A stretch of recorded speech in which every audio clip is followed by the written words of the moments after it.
Hello students, today we are going to learn exercise questions of chapter 2 acid bases and salts. Previously we have understood all the concepts of this chapter in live class. So I hope all of you had attended that class. Only then you can understand these exercise questions. Okay, these are all concept based. If you understand those concepts, then you can understand this. Otherwise you must go through the live class before, which was held a few days ago. Okay, so let's begin. See, acid bases and salts, chapter 2 chemistry का second chapter है. Exercise question 1. What is exercise question 1? See, you have been provided three test tubes होती हैं, glass tubes होती हैं जिसमें हम कोई भी एक्सपेरिमेंट करते हैं. One of them contains distilled water and other two contain an acidic solution. Distilled water होता है एकदम प्योर वाटर जो होता है जिसमें कोई इम्प्योरिटीज़ नहीं होती, जो आर का पानी होता है, that is distilled water, and other to contain an acidic solution and basic solution. So in this question you have three test tubes ऐसी होती हैं. ओके, थ्री टेस्ट ट्यूब्स आपको दी हुई हैं. वन में क्या है, डिस्टिल्ड वाटर है, एक में एसिडिक सॉल्यूशन है, एक में बेसिक सॉल्यूशन है, बट यू डोंट नो कि कौन कौन सा एसिड है कौन सा बेस है. Okay, if you are given only red litmus paper, how will you identify the contents of each test tube. आपको आइडेंटिफाई करना है कौन सा एसिड है कौन सा बेस है कौन सा वाटर है. तो आइडेंटिफिकेशन ऑफ एसिड बेसिस हम कैसे करते हैं, देर आर इंडिकेटर्स है. Okay, so there are various indicators, natural, synthetic, all that. I am not going to repeat that. You have understood, you have listened to all of that. So litmus paper, by litmus paper we can do that. So you tell me that you should know that which litmus, for example red litmus changes color to which color in acid solution. Okay, so you know in acid solutions litmus is red and in base solution litmus is blue. All right, so you have given red litmus paper, आपको red litmus paper ही दिया गया है, you have been given red litmus paper. So you know in acid solution it will not work because acid में तो red ही रहेगा. So yes, in basic solution this red litmus will turn into blue. So you will identify basic solution. Two solutions, one acidic and one water, but you do not know that which one is acid and which one is water. So what can you do, you take both of them as two drops. You take two drops of both the solution. You do not know which one is acid which one is, you randomly take two drops and now add base, one drop of base to each drop. Okay, एक drop ये acid का है, this drop is for, you do not know, this drop is for one of the solution and this drop is for another solution. Now add one drop of base to both of the solution. What will happen, acid and base will neutralize each other, but water and base will not neutralize because water is neutral and base is base, so it will stay basic. Now you can understand that this solution will not show change in color, but that solution will show change in color, so that solution will be acidic. Okay, so see what it's saying actually, if the color of the red litmus gets changed to blue then it is base, and if there is no color change it is acidic or neutral. Okay, basic solution can be easily identified. Three test tubes को आपने mark कर लिया A B C. Drop of solution A is put on red litmus paper. Red litmus paper लेंगे, मान लीजिए red litmus paper है, इसके ऊपर आप एक ड्रॉप बूंद का उसका बेसिक सॉल्यूशन का डालेंगे, then it will turn blue. Okay, then you will identify this is base. Now same is repeated with B and C, if either of change color to basic. So out of 3 1 is eliminated. Out of the remaining 2 anyone can be acidic or neutral. Now a drop of basic solution is mixed with one drop of each of the remaining 2 solutions and then nature of drops is mixture is checked. Okay, so दोनों drops में आपने एक एक drop basic solution डाला. If the red litmus turns blue, क्योंकि blue हो जाता है, that means that it is basic. And when will it be basic, when it will be that then second solution will be neutral. So then the second solution is neutral, there is no change in red litmus turns blue, then the second solution is neutral. If there is no change in color then the second solution is acidic. Why? Because acid has neutralized base. Okay, because acid and base neutralize each other, hence we can distinguish three types of solutions. So basically आपने यही किया है कि जो दो solutions आपके रह गए थे उनको उनमें एक एक ड्रॉप आपने बेस की डाली, सो एसिड और बेस न्यूट्रलाइज हो जाएंगे, so no colour change. Base plus water base रहेगा, so it will change into blue, so ये हो जाएगा water solution and third solution will be acid. Why should curd and sour substances not be kept in brass and copper vessels? जो दही और खट्टे substance होते हैं they do not are kept copper vessels। देखिए आपने फिजिकल प्रॉपर्टीज ऑफ एसिड्स में पढ़ा था कि acids are sour in taste, so curd and sour substances contain acids. Now when acids are kept in brass and copper vessels, it means acid are being reacted with metals, and you know when acids react with metal, which gas is formed? Hydrogen gas is formed, and another uh, 1 minute. So salt and hydrogen gas is produced, okay, so that can spoil the food. So curd and other salt substance contain acids, therefore they are kept in brass and copper vessels, not kept here. When they are not kept, it is misprint, not kept in brass and copper vessels, the metal, okay, it's right, but when they are kept in brass and copper vessels, the metal reacts with acid to liberate hydrogen gas, thereby spoiling the food. That's why they should not be kept in brass and copper vessels. Which gas is usually liberated when acid reacts with the metal? Same concept. Illustrate with an example. How will you test the presence of the gas? So you know which gas is released? Hydrogen. Now question is, how will you test for the presence of the gas? Do you know that hydrogen gas always burns with a pop sound? Whenever hydrogen gas burns, a pop sound is produced. Pop. So that's how you can test the presence of this gas. So what you actually doing? You are taking this a test tube. एक test tube है.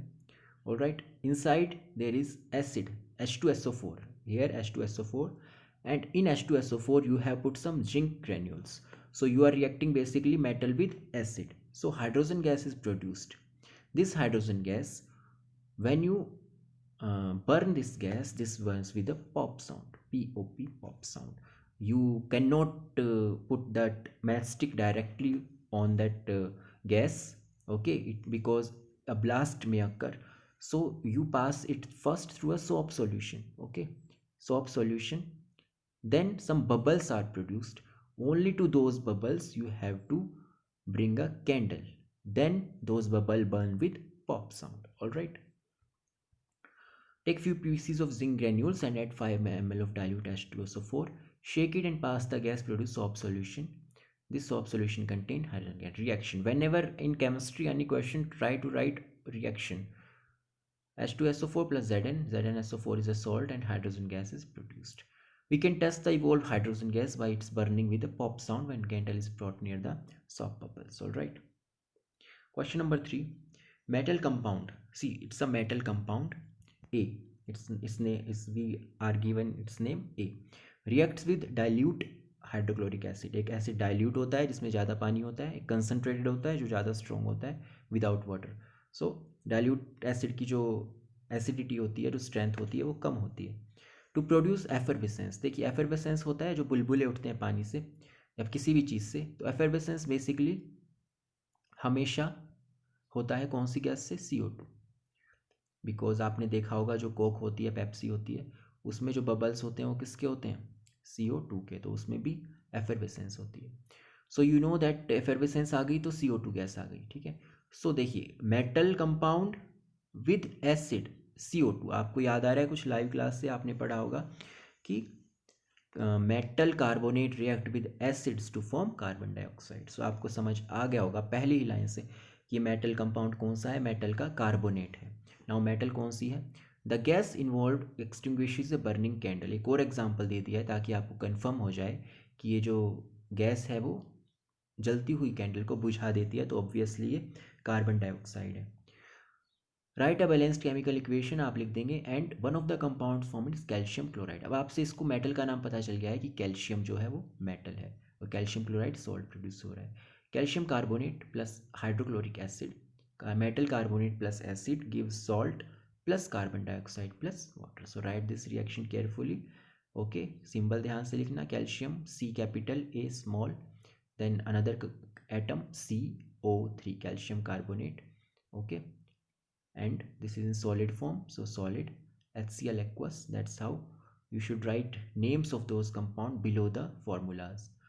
Okay, so that's how you write a chemical reaction. So this is clear. Question number 1 of next section.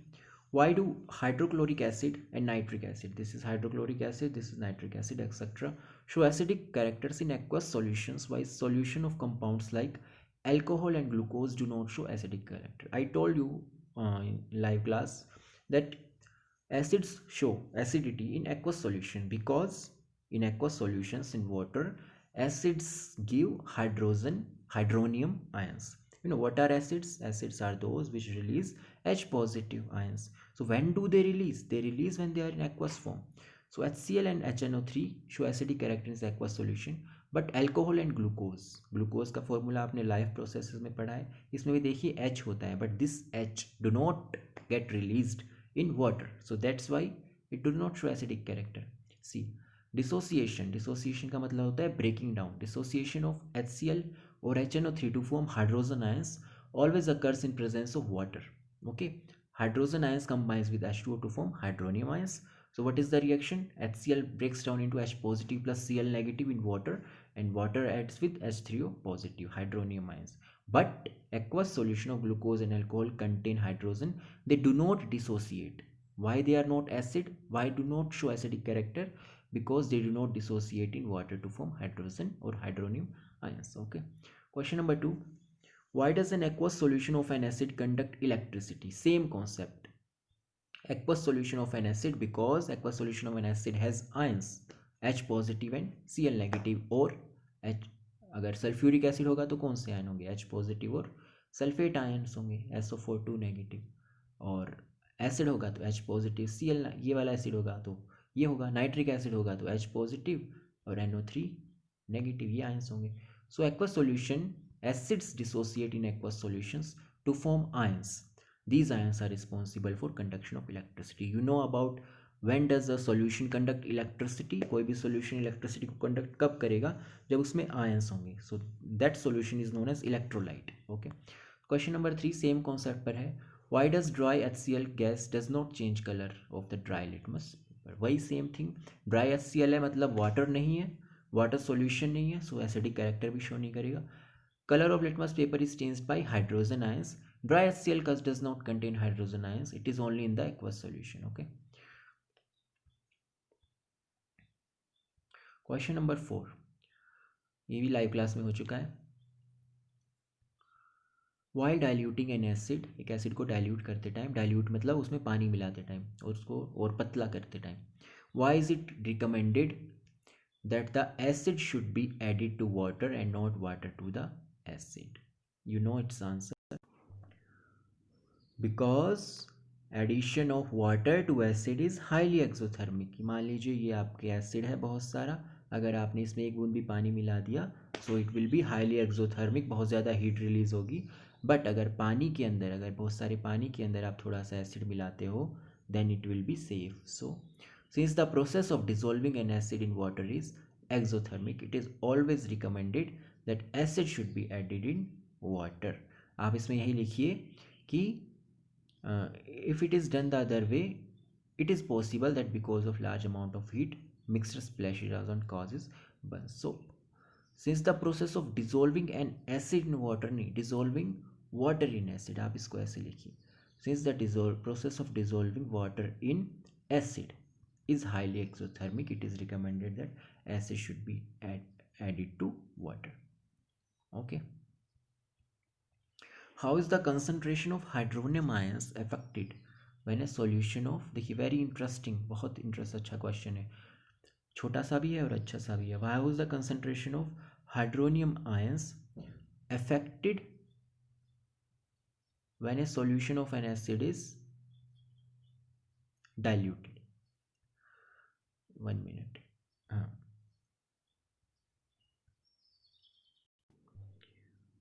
when a solution of an acid is diluted, किसी acid में आप और water add करते हो तो H3O positive पर क्या फ़र्क पड़ेगा? कुछ फ़र्क पड़ेगा H पॉजिटिव आयंस पर. But is actually happening, HCl plus water क्या हो रहा है?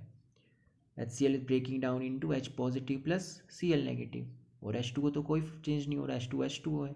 So if you add more water तो क्या होगा? 2H2O, इधर 2H2O, 3H2O, 3H2O. सो जो H पॉजिटिव है वो तो वही रहेगा. इसमें पूछा है हाइड्रोनियम आयन का, तो हाइड्रोनियम का भी वही है, HCl plus H2O mix H positive plus Cl negative plus H2। सो जो H पॉजिटिव और H2O मिलकर H3O पॉजिटिव बना लेते हैं, right. But if we add more water, अगर हम इसमें मोर वाटर ऐड करते हैं तो क्या होगा, वो water, that water stays like as it is, ये वाटर ऐसा की ऐसा रहेगा, क्योंकि H3O पॉजिटिव तो किससे बन रहा है, H3O पॉजिटिव तो H पॉजिटिव और इस वाले H2O से बन रहा है। सो H3O positive remains same, but water का जो अमाउंट है वो बढ़ता जाएगा and concentration will be reduced. So when an acid is diluted, concentration आपने 9th में पढ़ा था, मोलैरिटी है ना, मास अपॉन वॉल्यूम, वॉल्यूम ज़्यादातर नीचे होता है तो वॉल्यूम बढ़ जाता है, पानी बढ़ जाता है, लेकिन hydronium ions remain same. So concentration of hydronium ions per unit volume decreases, so strength of acid decreases. Concentration decrease हो जाता है तो स्ट्रेंथ भी एसिड की डिक्रीज हो जाती है। Question number 6, concentration of hydroxide ions affected when excess base is dissolved in solution of sodium hydroxide। अब बेस डिजोल्व कर रहे हैं तो ऑब्वियसली OH नेगेटिव आयंस बढ़ेंगे, सो बेसिसिटी भी बढ़ेगी। The concentration of hydroxide would increase because when excess base is dissolved in solution of sodium hydroxide, okay, because base contains hydroxide ions, so OH NaOH में अगर हम और base add करेंगे तो obviously OH negative will increase. Next question, you have two solutions A and B, दो solutions दे दिए हैं, एक सॉल्यूशन का pH 6 है, एक का 8 है, which solution has more hydrogen ion concentration, किस में हाइड्रोजन आयन की कंसंट्रेशन ज़्यादा है या फिर एसिडिटी ज़्यादा है, आप ये भी बोल सकते हो, because acidity increases when hydrogen ion increases. What is acid, which release hydrogen ions. So pH of solution is 6 and pH of solution B is 8, all right, so which one is acidic, less than 7 acidic, more than 7 base, so this is acidic, 6 1 is acidic, 8 is base, so acidic है, ये base है तो obviously hydrogen ion किस में ज़्यादा होंगे, acid में ज़्यादा होंगे, so a solution has more hydrogen ion concentration, this is acidic because its pH is less than 7, or you can say that pH का फॉर्मूला क्या था, pH is minus log H positive, so pH ज़्यादा होगा तो hydrogen ion concentration कम होगा, pH कम होगा तो hydrogen ion concentration ज़्यादा होगा, इन्वर्सली प्रोपोर्शनल, सो जिसका pH कम है वो ज़्यादा एसिडिक है, alright. What effect does the concentration of H positive aqueous ions have on the nature of the solution? Obviously H positive ions ज़्यादा होंगे तो वो एसिड ज़्यादा होगा। Concentration of H positive have varied effect on nature of solution. With the increase of H positive ion concentration, solutions become more acidic और decrease में more basic. Do basic solutions have H positive ions? If yes, then why are these basic? You know that base जो होता है, कोई भी base हो, sodium hydroxide है जैसे, तो इसका भी pH आप मेज़र करते हो, इसमें भी जो है इसका pH कितना होगा आप बताइए, एंड सोडियम हाइड्रोक्साइड का pH कितना होगा, सोडियम हाइड्रोक्साइड का pH मोर देन 14 होगा, सॉरी मोर देन 7 होगा, it means it may be equal to 8 9 10 anything, okay 14 भी हो सकता है। सो pH मेज़र कर रहे हैं, मतलब हम क्या मेज़र कर रहे हैं, हाइड्रोजन आयन कंसंट्रेशन मेज़र कर रहे हैं, so it means it also have hydrogen ion concentration, but जो OH नेगेटिव जो होता है that is much more than, जब आप इसको पानी में डिज़ोल्व करोगे तो OH नेगेटिव जो बनेगा that is much more than the hydrogen ion concentration, okay, so basic solution has also have H positive ions, however their concentration is less as compared to concentration of OH negative ions. Question number 4, under what soil condition do you think a farmer would treat the soil of his fields with quicklime? Under what soil condition, कैसी soil condition होनी चाहिए जो एक किसान अपनी मिट्टी में, खेतों की मिट्टी में जो यूज़ करेगा, जो मिट्टी कैसी है, फील्ड्स विद क्विक लाइम और स्लेक्ड लाइम और चौक, किस कंडीशन में कोई फार्मर अपने खेत में क्विक लाइम या फिर स्लेक्ड लाइम या फिर चौक जो है वो डालेगा, किस कंडीशन में डालेगा। You know that all of these things, calcium oxide, calcium hydroxide. Slaked lime देखिए क्या होता है, कैल्शियम हाइड्रोक्साइड। और क्विक लाइम क्या होता है, CaO, क्विक लाइम हो गया। और स्लेक्ट लाइम हो गया, जब हम इसको वाटर में डिजोल्व करते हैं तो बनता है calcium hydroxide. So you know that OH negative is base. So किस कंडीशन में बेस से ट्रीट करेगा, जब सोइल जो है वो ज़्यादा एसिडिक होगी, to neutralize the effect of acid. अगर जो सोइल है that is very acidic, then to neutralize the acid farmer will add base, calcium hydroxide. If the soil is acidic and improper for cultivation, then to increase the basicity of soil, the farmer would treat the soil with quicklime or slaked lime. So generally जो soil है वो acidic नहीं होनी चाहिए। Next section 5। अब देखिए आपके salts शुरू हो गए हैं, जो भी सॉल्ट्स थे आपको जो भी 4 और 5 सॉल्ट्स थे, आपको सभी की प्रिपरेशन, यूजेस, ऑल रिएक्शंस आपको इसकी प्रैक्टिस करनी है, ठीक है। और इस एक्सरसाइज, इस वीडियो के बाद इसको अच्छे से देखना, और फिर एक्सरसाइज का आपका टेस्ट होगा। What is the common name of compound calcium oxychloride. ये तो है इसका chemical name, calcium oxychloride is chemical name. Common name क्या होगा, ब्लीचिंग पाउडर। आपको याद रखना है, ये तो आपको याद ही करना पड़ेगा। But name the substance which on treatment with chlorine yields bleaching powder. Bleaching powder जो है CaOCl2, तो कैसे बनता था याद करो, calcium hydroxide plus Cl2। So calcium hydroxide on treatment with chlorine yields bleaching powder. Sodium compound which is used for softening hard water. You know uses of washing soda में आपने पढ़ा था, washing soda is used for treating hard water. So washing soda Na2CO3, sodium carbonate, decahydrate is used for softening hard water. What will happen if a solution of sodium hydrocarbonate, hydrogen carbonate is heated, इसको heat करेंगे तो क्या होगा, ये भी उसी में से है, प्रिपरेशन ऑफ सॉल्ट्स में। आपको याद होगा जब हम, ये किसका फॉर्मूला है, this is baking soda, sodium hydrocarbonate is baking soda. So baking soda को हीट करते हैं तो वॉशिंग सोडा बनता है, आपको याद होगा। So that's how when a solution of sodium hydrocarbonate is heated, sodium carbonate and water are formed with the solution of carbon dioxide. Very important reaction है, थोड़ी डिफिकल्ट भी है, इसको याद रखना अच्छे से। मैंने आपको बोला था NCERT पढ़ लेना, क्लास लाइव क्लास के बाद आपने पढ़ ली होगी तो आपको याद होगा। Baking soda gives washing soda, baking soda को हीट किया है, sodium carbonate plus water plus carbon dioxide, ये हीट का साइन होता है, carbon dioxide. Okay, right an equation two show the reaction between plaster of Paris and water. What is plaster of Paris, calcium sulphate hemihydrate, right, half H2O। तो water में add करते हैं तो gypsum बन जाता है, which is very hard substance. These are objective type questions from exercise. The solution turns red when it must blue. It means it is basic. Okay? जैसे ही आपको पता चला ब्लू कलर चेंज हो रहा है तो बेसिक है, ब्लू भी बी से, बेसिक भी बी से, blue basic, so pH will be more than 7, so obviously it will be। A solution reacts with crushed egg shells. देखिए egg shells में आपको पता होना चाहिए कैल्शियम होता है, ठीक है, calcium, to give a gas that turns lime water milky. देखिए दो गैसेस की आप डिटेक्शन याद रखिए, हाइड्रोजन का पॉप साउंड आपको पता है, कार्बन डाइऑक्साइड का आप याद रखिए कि जो कार्बन डाइऑक्साइड है इसका डिटेक्शन आप कैसे करोगे, इसको कैसे पता लगाओगे कि यही गैस रिलीज हुई है। देखिए आपने केमिकल रिएक्शंस एंड इक्वेशंस में पढ़ा था कि CO2 प्लस लाइम वाटर या फिर स्लेक्ड लाइम, जो कि होता है calcium hydroxide, it will change into calcium carbonate, CaCO3 plus H2O. So this calcium carbonate is white, so it will turn slaked lime into milky.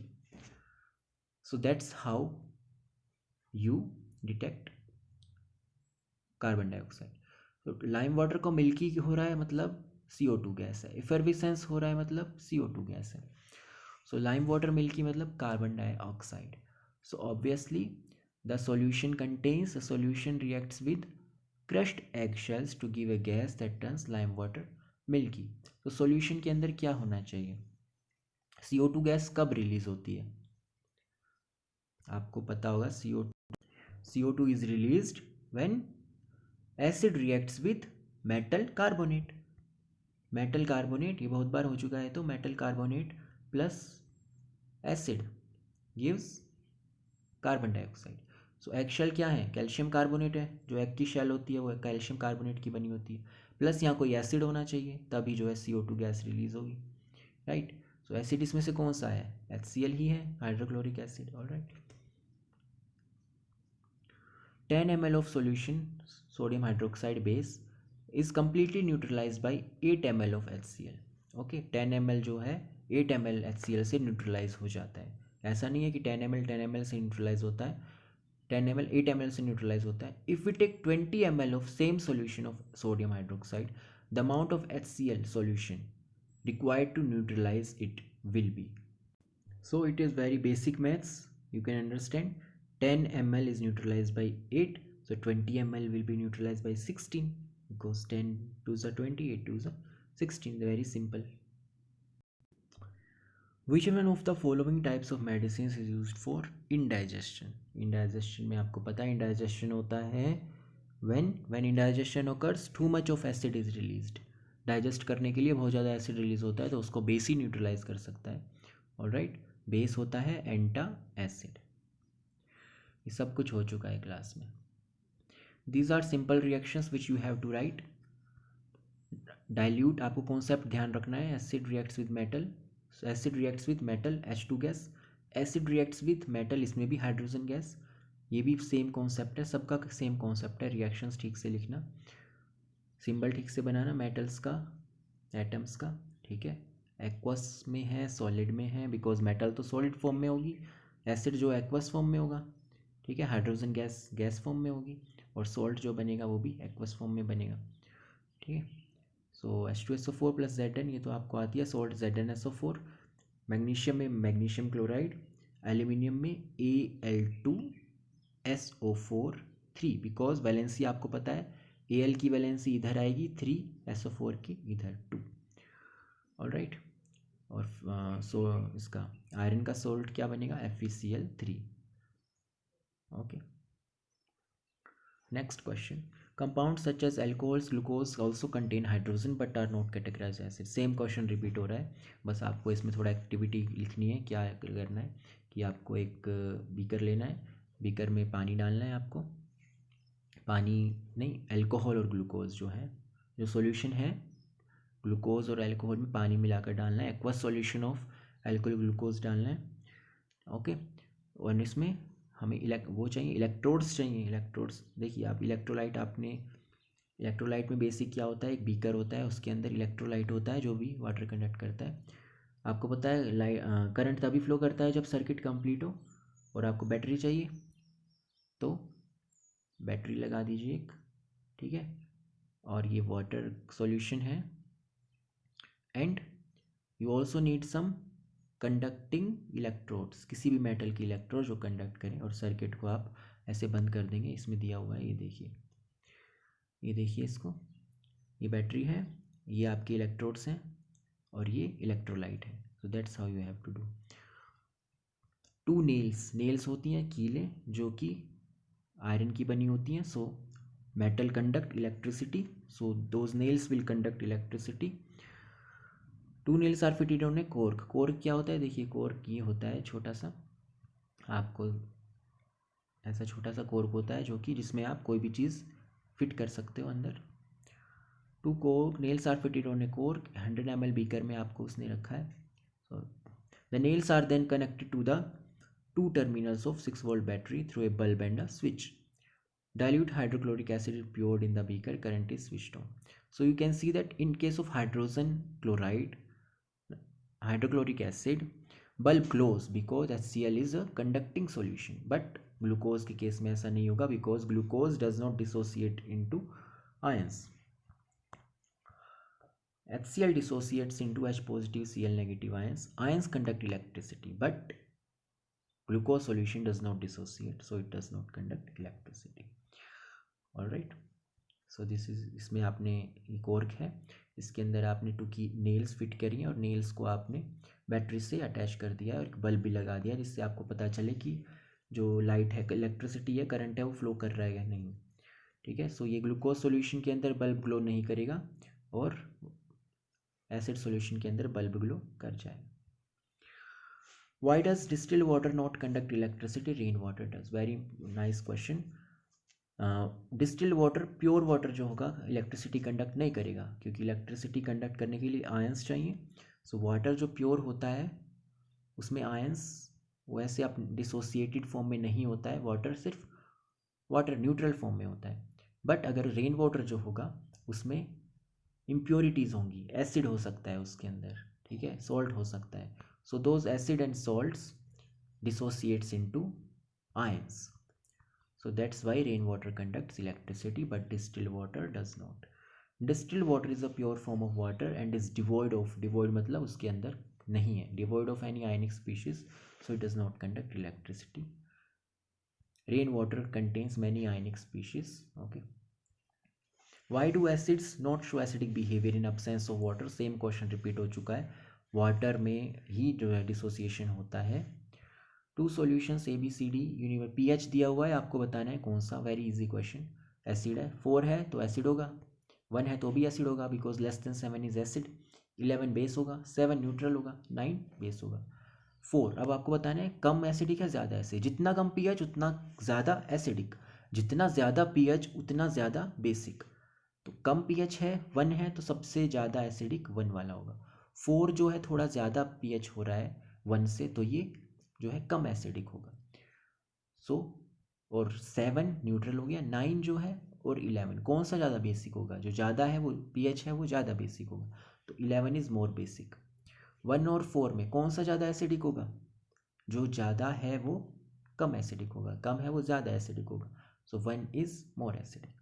Less than 7 acidic, okay, more than 7, less than 7 is acidic and more than 7 is less than 7 acidic, more than 7 is. Next question, equal lengths of magnesium metal, metal आ गई है, और HCl, एक tube में 2 tube है ए और B, एक में आपने HCl डाला है दूसरे में एसिटिक एसिड डाला है, एसिटिक एसिड होता है CH3COOH, और दोनों में मैग्नीशियम है। So you know metal reacts with acid to form hydrogen, तो हाइड्रोजन गैस जब ओकर होगी फिजिंग होगी, फिजिंग होगी मतलब बबल्स फॉर्म होंगे, हाइड्रोजन गैस रिलीज होगी। सो किस में ज़्यादा होगी, उसमें ज़्यादा होगी जिसमें एसिड जो है ज़्यादा स्ट्रॉन्ग होगा, रिएक्शन तभी ज़्यादा होगी। तो HCl is hydrochloric acid is stronger than acetic acid, okay, so that's why fizzing occurs more in test tube A. Fresh milk has pH 6, जो फ्रेश मिल्क होता है उसका pH 6 होता है, तो स्लाइटली एसिडिक होता है। How do you think the pH will change as it turns into curd, जब इस दूध से दही बनेगा तो pH कैसे बनेगा, pH पे क्या फ़र्क पड़ेगा, pH 6 से कम होगा या pH 6 से ज़्यादा होगा। सो ऑब्वियसली कर्ड जो है एसिडिक होती है, सोर होती है, एसिडिक होती है, so obviously pH will decrease, more और कम हो जाएगा। A milkman adds a very small amount of baking soda, baking soda है आपको पता है NaHCO3, जो बेकिंग सोडा है ये बेस होता है, बेसिक होता है, इसमें OH नेगेटिव आयन नहीं दिख रहा है आपको, लेकिन फिर भी ये बेसिक नेचर का होता है। So milkman adds amount of baking soda to fresh milk, क्यों करता है ये, why does he shift the pH of fresh milk from 6 to slightly alkaline, इसने बोल दिया है कि बेकिंग सोडा ऐड हो गया है तो अल्कलाइन हो गया है जो फ्रेश मिल्क का जो pH है, फ्रेश मिल्क का pH कितना था 6, अब बेकिंग सोडा ऐड करने से बेस ऐड हुआ है तो pH बढ़ेगा, है ना। तो pH ऑफ शिफ्ट, pH क्यों उसने एल्कलाइन बनाया, 6 ही क्यों नहीं रहने दिया, बिकॉज एट pH 6, जो 6 pH होता है, इस pH पर जो है बैक्टीरिया ग्रो करते हैं, और बैक्टीरिया ग्रो करने से क्या बनता है, कर्ड बन जाती है। कौन सा बैक्टीरिया कर्ड बनाता है, लैक्टोबैसिलस, जो लैक्टोबैसिलस होता है वही कर्ड बनाता है, lactobacillus bacteria. So eight pH 6 bacteria will start originating and it will turn into curd. So the milkmaid shifts pH of fresh milk from 6 to slightly alkaline because in alkaline condition milk does not set as curd easily. इस means अगर acidic condition होगी तो bacteria grow करेंगे तो curd easily grow करेगी, लेकिन alkaline condition होगी तो milk does not set as curd easily. इसका नेक्स्ट पार्ट क्या था, why does this milk take a long time to set as curd, obviously कि ज़्यादा एल्कलाइन होगा तो एसिडिक कर्ड बनने में ज़्यादा टाइम लगेगा। Since this milk is more basic, then it is slightly basic than milk, usual milk. So acid जो produce होंगे वो न्यूट्रलाइज हो जाएंगे बेस से. सो इसको और एसिड प्रोड्यूस होने में ज़्यादा टाइम लगेगा. Okay. Plaster of Paris should be stored in moisture proof. Moisture मतलब नमी, वाटर. तो प्लास्टर ऑफ पेरिस का फॉर्मूला देखिए, ये वाटर में ऐड करेंगे तो जिप्सम बन जाएगा, and gypsum is very hard. So plaster of Paris को अगर आपने मॉइस्ट कंटेनर में रखा तो जिप्सम बन जाएगा, वो ख़राब हो जाएगा, एकदम हार्ड हो जाएगा, आप उसका कुछ नहीं कर पाओगे. ऑलराइट. न्यूट्रलाइजेशन रिएक्शन आपने पढ़ी है, acid plus base, salt plus water, any acid base salt plus water. This is also an exothermic reaction. Heat is produced, energy is revolved in form of heat. और कोई example indigestion का आपने example पढ़ा था, जो stomach में acid, indigestion में acid produce होता है, हाइड्रोक्लोरिक एसिड. इसको आप milk of magnesia, milk of magnesia क्या होता है, सब कुछ बताया हुआ है आपको लाइव क्लास में. Magnesium hydroxide plus acid salt बना देगा और एसिड को न्यूट्रलाइज कर देगा. वॉशिंग सोडा, बेकिंग सोडा के यूज़, सब सॉल्ट के यूज़ आपको याद होनी चाहिए. वॉशिंग सोडा का मेन यूज़ है permanent hardness of water. Baking soda का फायर एक्सटिंग्विशर में यूज़ करते हैं हम इसको. Right. So this were your exercise questions. आपकी लाइव क्लास हो चुकी है, सारे कॉन्सेप्ट्स क्लियर हो चुके हैं, एक्सरसाइज क्वेश्चंस भी हो चुके हैं. Now prepare this chapter very well. इसका टेस्ट होगा जिसमें आपको बहुत अच्छा स्कोर करना है. Okay, thank you.